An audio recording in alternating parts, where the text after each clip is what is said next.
Je fais cette vidéo pour toi si t'es enceinte, si t'es une future maman. Et d'ailleurs, j'aime pas trop dire future maman parce que je me dis que quand on a un petit bébé dans le ventre, on est déjà maman. Donc t'es déjà la maman de ce bébé, même s'il est tout petit, même si tu le sens pas encore. Et en tout cas, ton bouleversement hormonal, lui, à mon avis, il est au courant que t'as un bébé dans le ventre et que t'es déjà maman.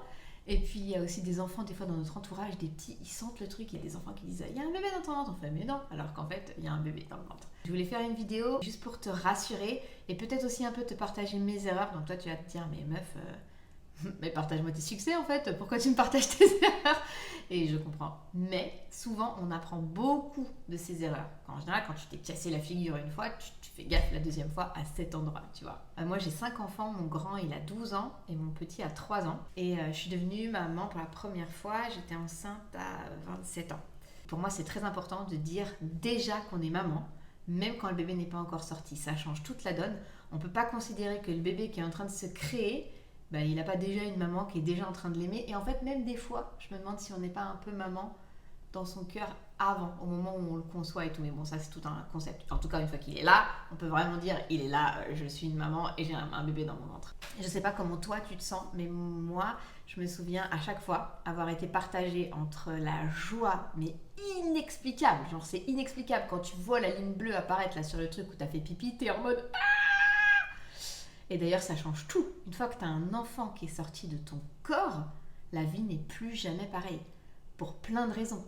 Mais une des raisons que moi j'explique, c'est que pour la première fois, quelqu'un compte plus que toi. Parce qu'on a beau dire que les gens comptent pour nous, on aime nos parents, on aime nos frères et sœurs, on aime nos meilleurs amis, on aime notre conjoint.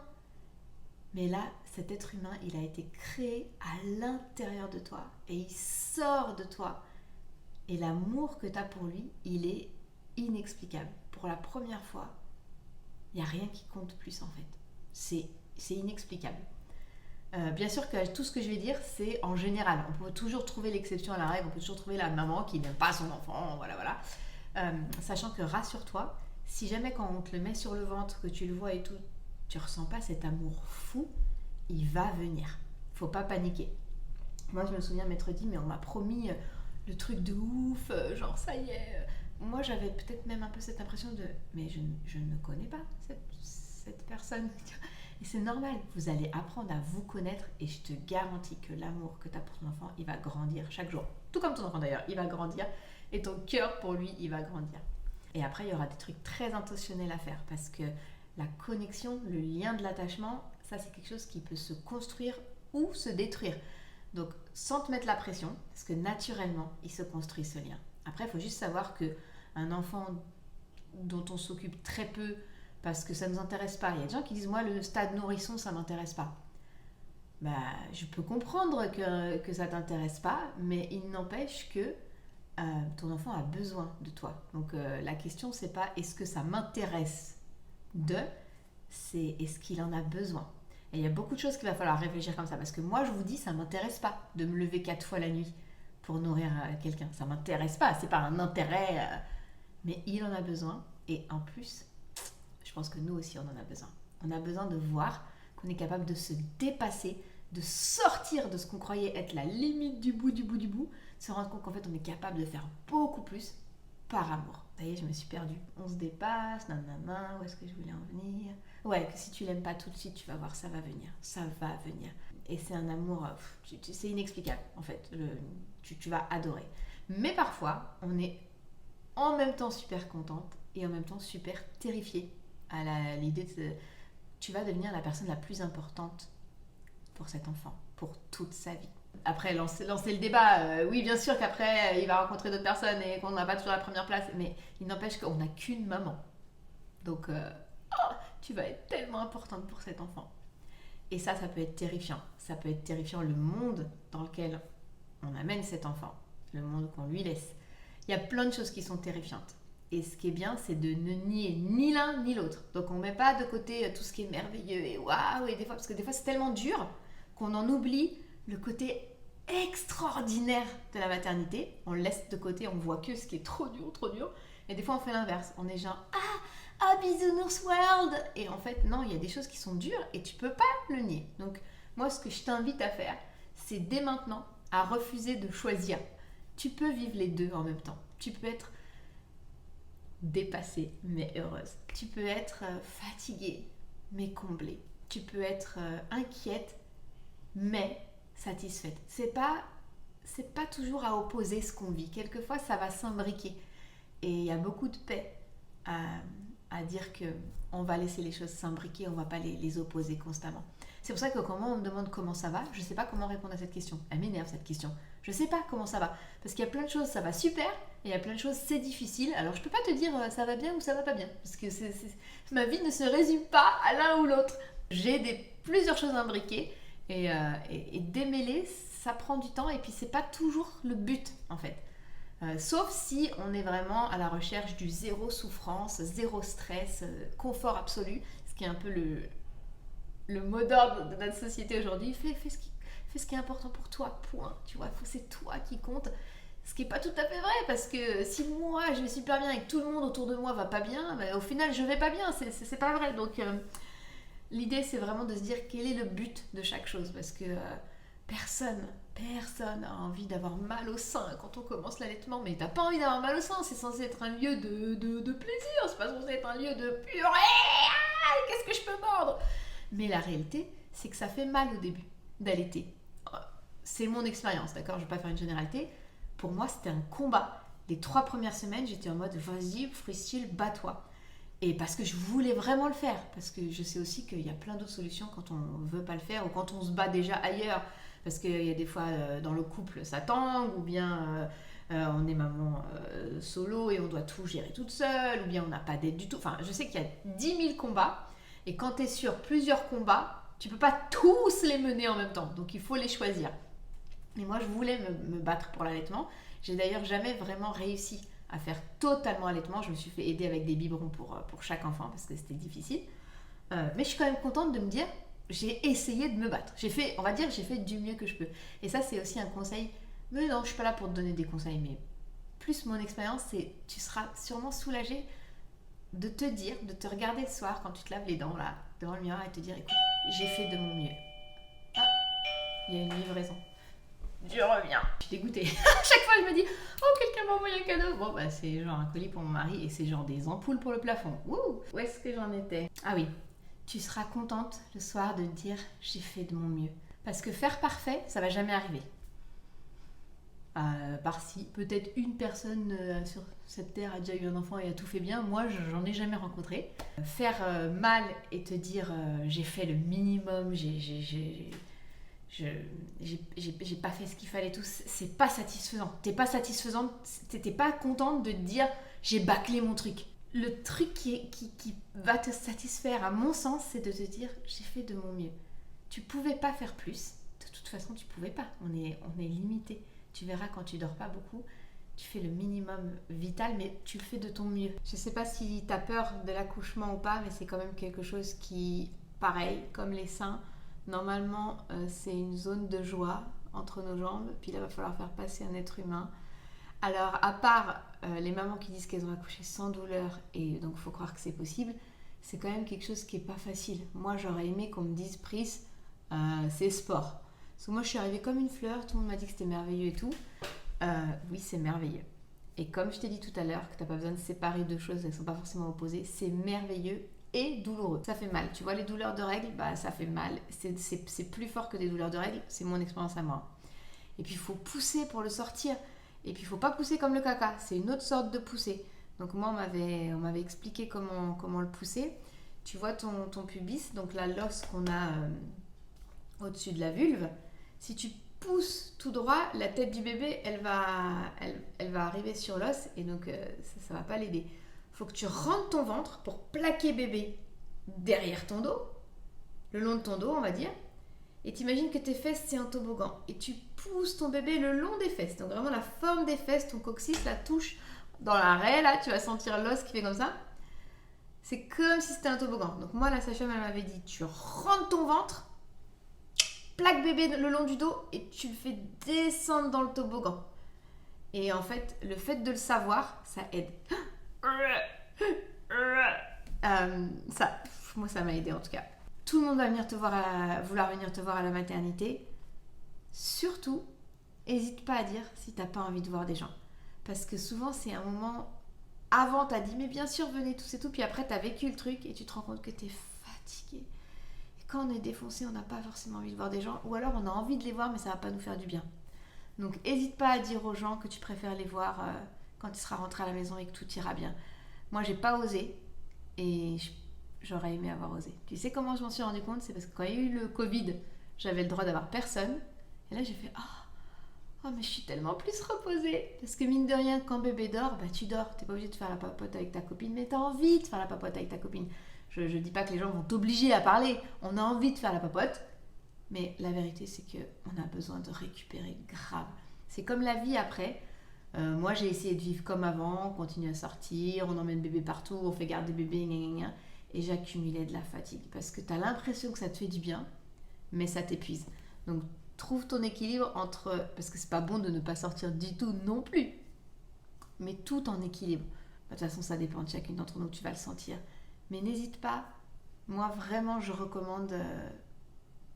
de récupérer correctement. Parce qu'une fois que tu as récupéré, tout est plus simple. Et en général, moi j'ai l'impression qu'il fallait bien 9 mois pour récupérer. Facile.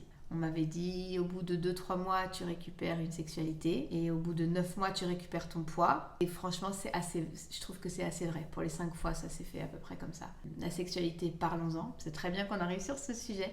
Parce que ça aussi, c'est modifié. Tu vois, il y a quand même un être humain qui a passé sa tête là-dedans. T'as peur un peu d'avoir mal.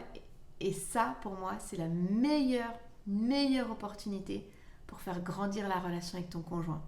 Parce que moi, ce que j'avais lu comme conseil, c'était genre réapprends à trouver du plaisir toute seule et quand tu te sens prête, tu vas vers ton conjoint. Et chacun fait ce qu'il veut.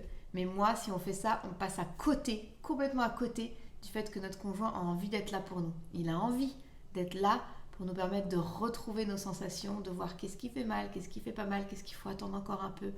Et c'est pour ça que c'est super important de dire à son conjoint qu'on a peur, que notre corps on le reconnaît pas, il a changé, qu'on a besoin de temps et qu'on a besoin de lui. Mais pas lui en mode vaillant héros, orgasme assuré, mais qu'on a besoin de lui en mode tendresse, en mode je redécouvre mon corps. Et si on le fait toute seule dans son coin, on va perdre ce cadeau qu'on peut vivre à deux. Et puis lui, souvent, je sais pas pour vos conjoints, mais souvent il a envie de participer à ça, il a envie de prendre soin de nous, de celle qui a mis son bébé au monde, et puis de prendre le temps de redécouvrir toutes les sensations.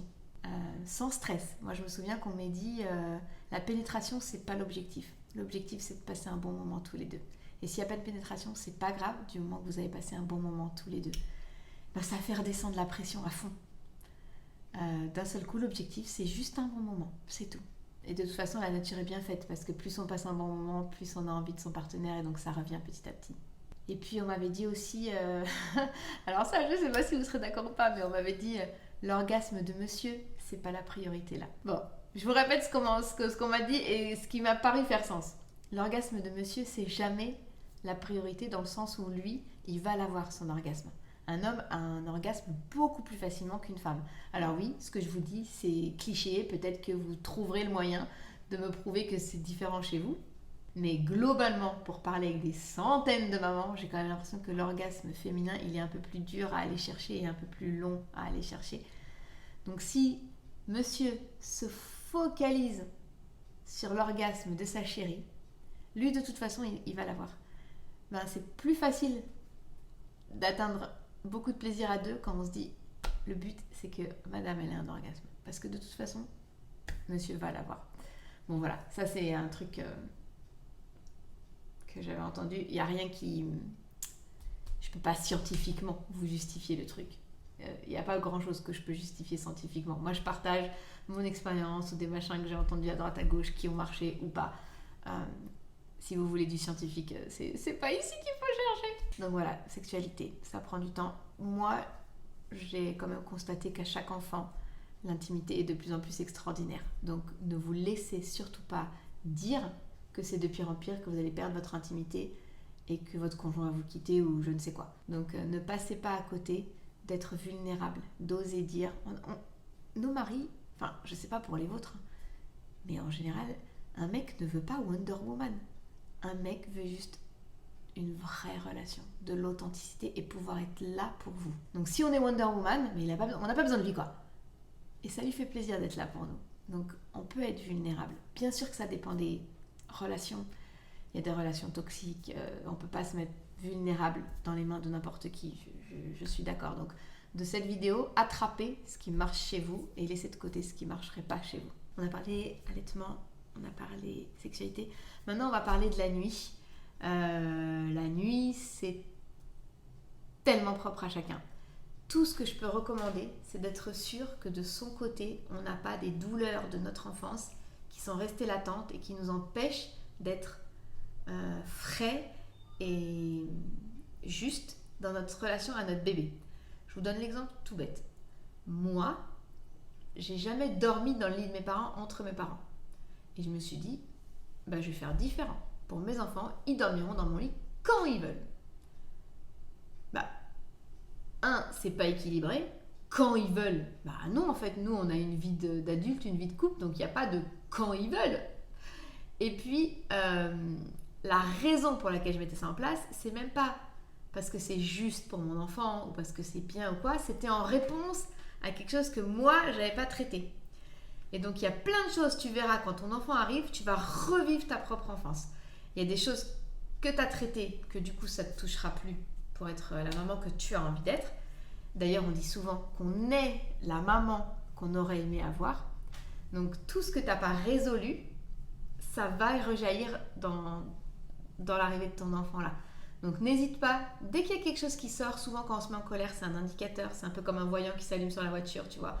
Colère égale, il y a quelque chose qui me fait mal au fond.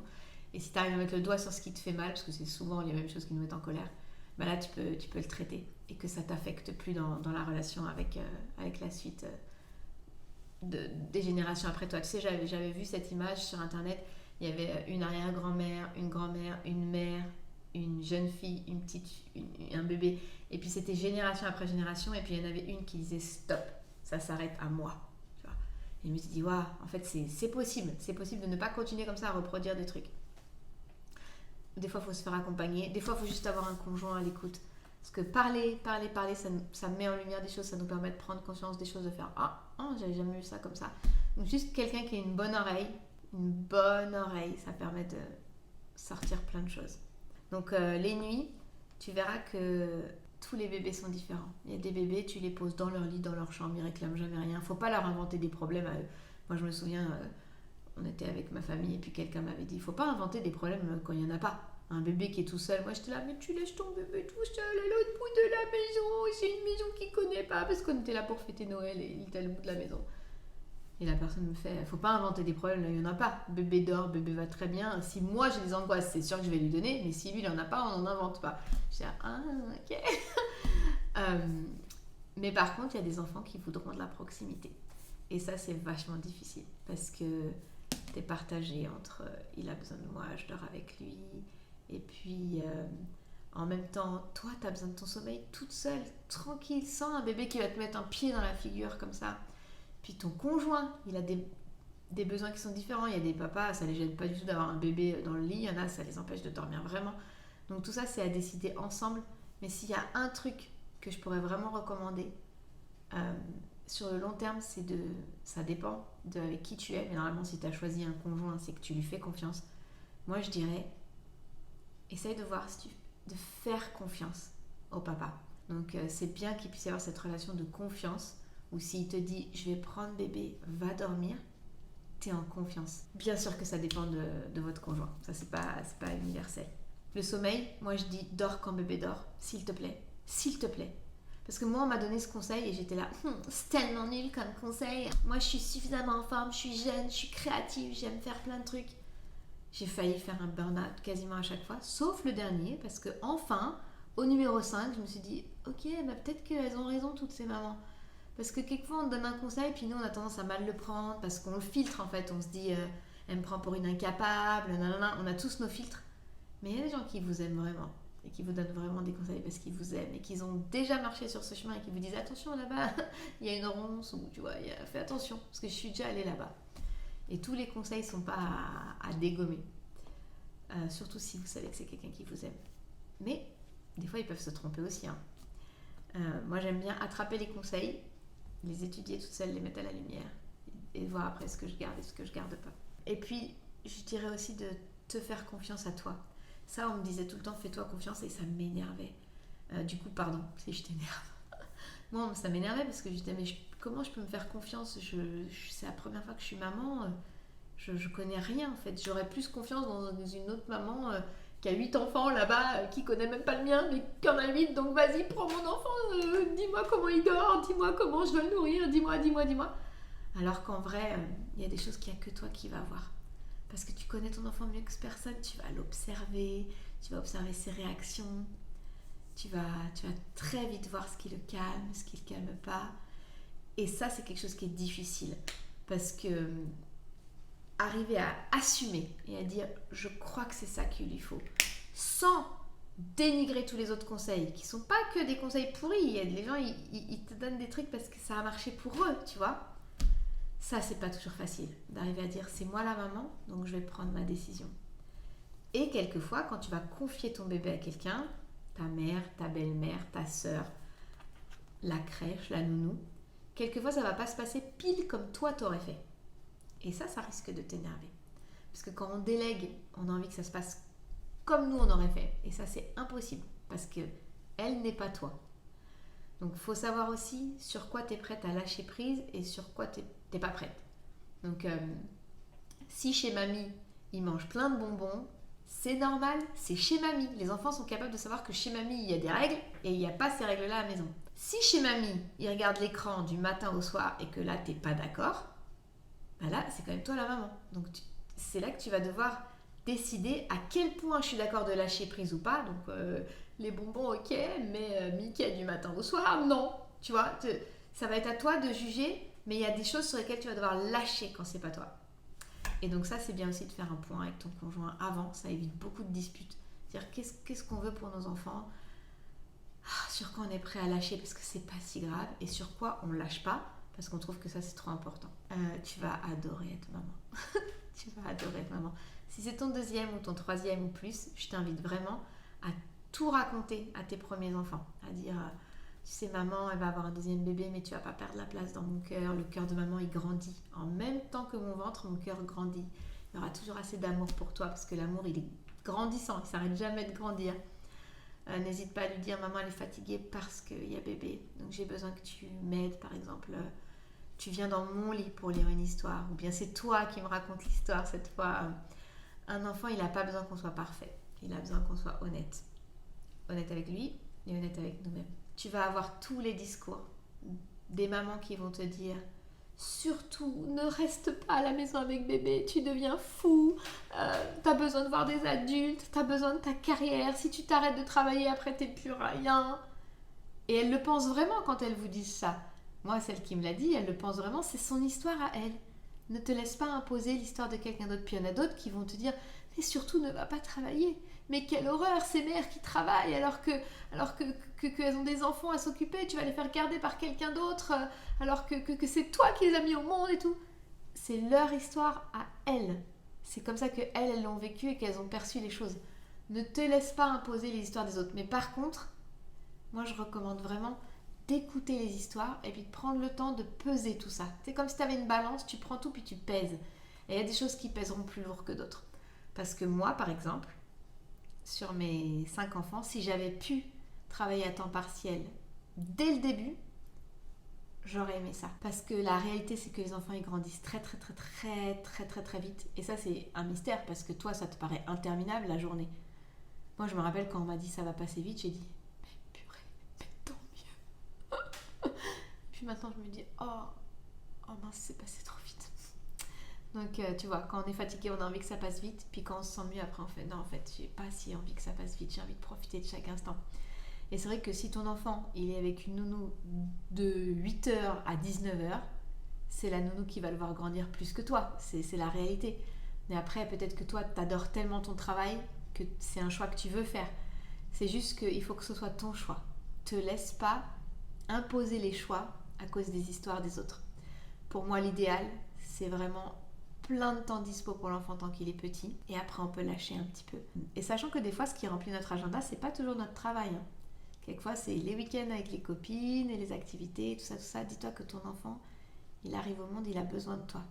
Et toi, tu le sais pas, mais tu as besoin de lui aussi. Tu as besoin en tout cas de nourrir cette relation. La relation, ça n'est pas tout seul. Quand on dit « je suis pas intéressée par le stade nourrisson », ce que j'entends souvent, ben, c'est pas quand il a 8 ans que tu commences à t'attacher à lui en fait. Ça s'est fait sur toute la durée. Et lui, son attachement à toi aussi. C'est pas allez, ça y est, maintenant tu sais lire, tu sais marcher, maintenant ça m'intéresse, vas-y, viens, on a une relation. Ben non, en fait, c'est tout avant qu'il fallait construire tout ça. Qu'il fallait qu'il sente tes bras quand il a besoin, la douceur de ta voix. T'es là pour lui. Ça veut pas dire que t'as une solution. Hein. Franchement, l'enfant, il a aucun problème à ce qu'on lui dise « je sais pas quoi faire, mais je suis là ». L'écouter, des fois, c'est suffisant, sans avoir à forcément trouver tout un tas de solutions. C'est dur, hein, ça, pour nous. On aime bien trouver des solutions. Mais en même temps, prendre 0 conseil de personne, ben, c'est pas sage non plus. Parce qu'il y a des gens qui connaissent plein de trucs et on a besoin de leur sagesse. Puis, en général, quand tu te rends dans une destination que tu connais pas, tu te renseignes un peu avant. Donc c'est quand même bien d'avoir des conseils. Moi, j'essaye de me dire que je vais toujours chercher les conseils auprès de ceux que je trouve qu'ils ont réussi. À mon sens, parce que la réussite, ça a des définitions différentes pour chacun.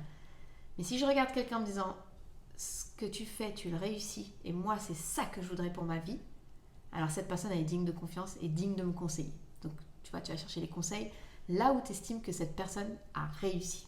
Et ça ne veut pas dire que tu es obligé de le mettre en application.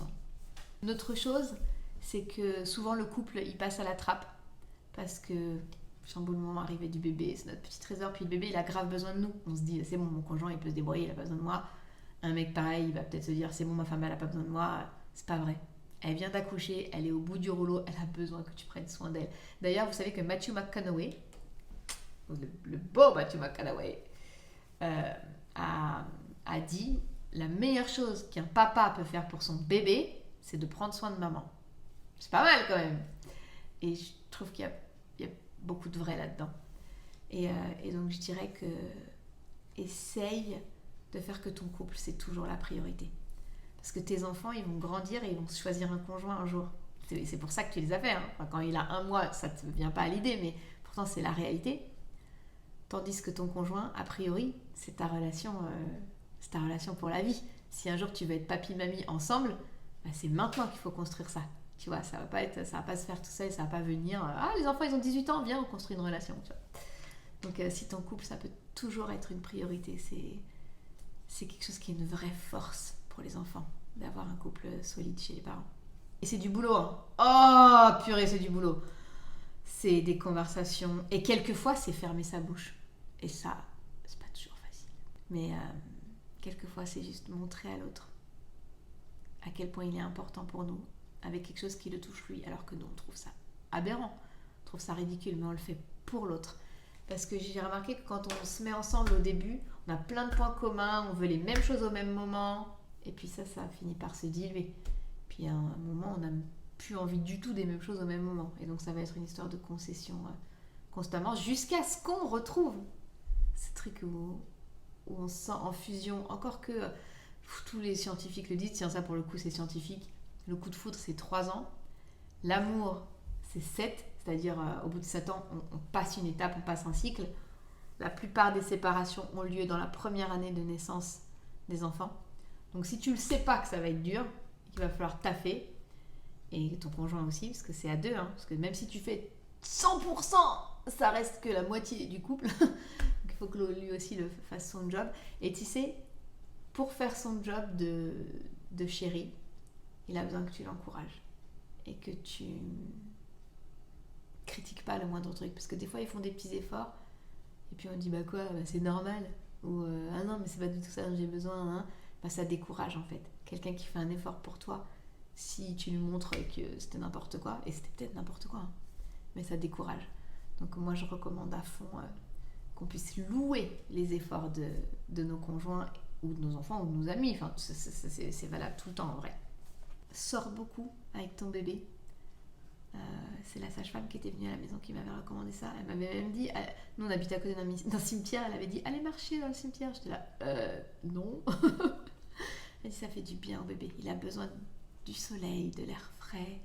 Donc quelquefois on a envie de le protéger, on bouge pas de la maison, mais sortir avec bébé c'est important. Dans les bras de qui tu le mets, ça c'est très important, et qui a le droit de lui faire des bisous. Parce que si t'as pas de règles, c'est les autres qui vont décider pour toi. Donc mettre un bébé dans les bras de quelqu'un, ça veut dire beaucoup. Donc quelquefois, moi je me souviens une fois dans le bus d'une petite dame, elle était trop chou, une petite dame âgée qui me tendait les bras pour le prendre. Puis moi j'avais envie de lui faire plaisir, parce que des fois on a juste envie d'être la personne que tout le monde aime. Puis après je me disais, mais qu'est-ce que je communique à mon enfant si je pose mon enfant dans les bras de quelqu'un que je connais pas? Bon, je la croise dans le bus souvent, on se dit bonjour, mais point quoi. Donc j'ai dû me retenir en disant, le message que je fais passer à mon enfant il est plus important. Tout comme faire un bisou à quelqu'un, tata, tonton ou quoi, je me disais, mais un bisou, ça reste quelque chose d'intime. Je peux pas obliger mon enfant à offrir de l'affection à quelqu'un. Je peux lui obliger la politesse, tu dis bonjour, mais je peux pas lui imposer un bisou. Un bisou, c'est de l'ordre de l'affectif. Et on vole pas un bisou et on n'impose pas un bisou. Mais on ne veut pas non plus tomber dans l'excès que mon enfant il fait que ce qu'il veut et qu'il n'y a rien à faire des règles et des codes et tout. Non, il y a la politesse. Donc la politesse, tu te dis bonjour. Et tu vois, tout ça, c'est des règles que je t'invite à te fixer avant que ça arrive. Parce que sinon, tu te retrouves devant le fait accompli, tu es là, je sais pas quoi faire. Alors que si tu y as pensé avant, tu sais quoi faire, parce que tu y as pensé avant. Je m'inspire un peu du livre que j'ai écrit, même si ça concerne pas juste l'arrivée de bébé. Mais je me dis, il y a peut-être un truc que je peux attraper dedans. Donc, sexualité, on en a parlé. Que du bonheur, c'est pas que du bonheur, c'est du bonheur et plein d'autres choses. Ne pas refiler nos peurs à nos enfants, on en a parlé de ça? Oui, c'est-à-dire on traite les choses pour pas... Parce que nos enfants, ils naissent, mais ils n'ont pas de peur. À part un grand bruit qui va donner le réflexe de haro à vos enfants, où il ouvre les bras comme ça. À part si tu le tiens pas bien, il a peur de tomber, parce qu'il y a la gravité. Sinon, à part ça, il arrive au monde, il sait pas qu'il y a des dangers ou quoi. Il a pas des peurs que nous, adultes, on a. Donc si on peut ne pas lui refiler, c'est quand même pas mal. Être vulnérable, on en a parlé. Voir les pépites chez nos enfants. Mais ça, c'est facile quand votre enfant il vient de naître parce que ça va être le trésor de votre life. Après, vers 2 ans, quand il va devenir un peu relou, mais il va pas devenir relou, il va juste exister en fait, parce que dire non, c'est exister. À partir du moment où tu es capable de dire non, t'es vivant, tu vois, sinon t'es juste un... Finalement, ce stylo, c'est un objet. Je le mets là, mais il n'est pas capable de me dire non. Il n'existe pas. Savoir dire non, c'est aussi exister. Donc, il faut que nos enfants apprennent à dire non. Il ne faut pas qu'on leur interdise de dire non. Des fois, je ne veux pas t'entendre dire non. Mais être humain, c'est savoir se positionner, savoir ce qu'on veut, savoir dire non. C'est juste que pour nous, les parents, crotte, pendant 2 ans, je faisais ce que je voulais avec toi et maintenant, tu as une personnalité, crotte alors. Donc forcément que nous, ça nous saoule. Mais il faut passer par là. Mais c'est tellement important. Vous voulez pas un enfant qui n'a pas de personnalité, quoi. Au début, vous n'aurez pas ça parce qu'il va être votre petit chou, doudou. Mais plus tard, quand il va commencer à vous saouler, parce qu'il appuie sur des boutons à vous qui font mal, parce qu'il vient pointer des choses, parce que c'est un miroir, un enfant, il va vous refléter comment vous êtes. Voilà, toi tu croyais que tu étais une maman parfaite, bah non. Et c'est à ce moment-là qu'il va falloir entraîner vos yeux à voir les pépites chez nos enfants. Parce que si c'est pas nous qui les voyons, on va voir juste ce qui nous saoule et pas ce qui est merveilleux. Je sais pas d'autres peurs que vous pourriez avoir à l'arrivée d'un bébé.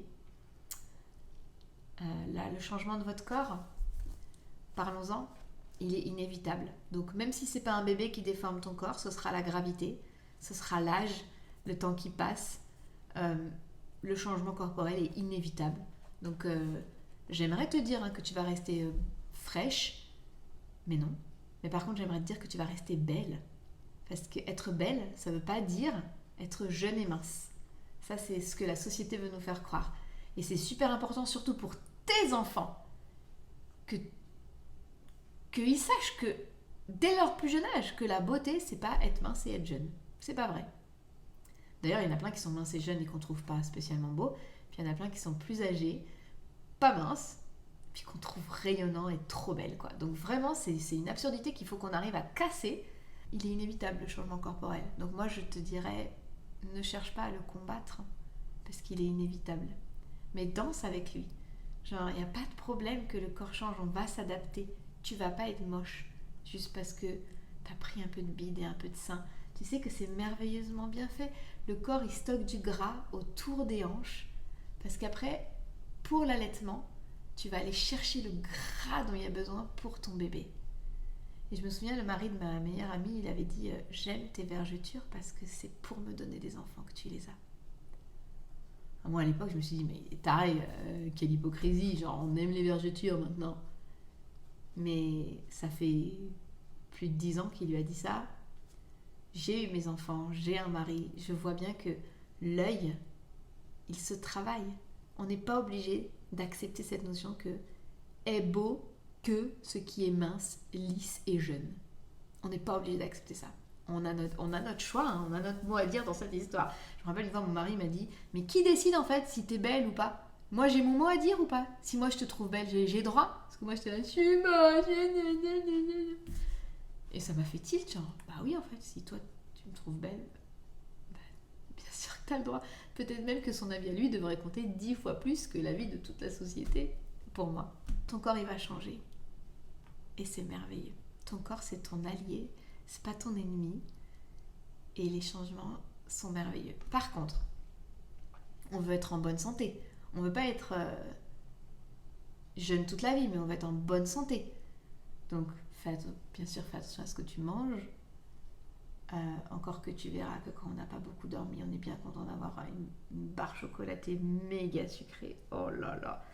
Moi, ma stratégie pour ne plus faire ça, c'était d'avoir des trucs sains tout prêts. Parce qu'au moment de ta fringale, c'est maintenant! C'est pas genre je vais me faire cuire un petit poisson, une petite carotte. Non, c'est maintenant. Donc du raisin, par exemple, clac, clac, clac, clac, clac, c'est maintenant, tu vois. Quand t'as ta fringale, au moins tu te gaves d'un truc qui va pas te faire de mal. Un peu de sport, ça n'a pas besoin du sport à outrance, mais aller marcher régulièrement, marcher tous les jours si c'est possible, marcher jusqu'à la crèche, marcher jusqu'à l'école, marcher jusqu'au travail quand c'est possible, parce que notre corps, le fait de déplacer notre corps, il y a besoin d'énergie pour déplacer notre corps, donc on dépense de l'énergie, on se maintient en santé. Et puis ne pas hésiter à tout partager avec son conjoint. Moi je sais que les quelques fois où je me sentais vraiment pas bien dans mon corps, ça a vachement aidé de pouvoir en parler, pas garder ça pour soi. Je sais pas, t'as quoi d'autre comme peur ? Moi je veux bien refaire une autre vidéo si tu me dis c'est quoi tes peurs avec l'arrivée de ce bébé.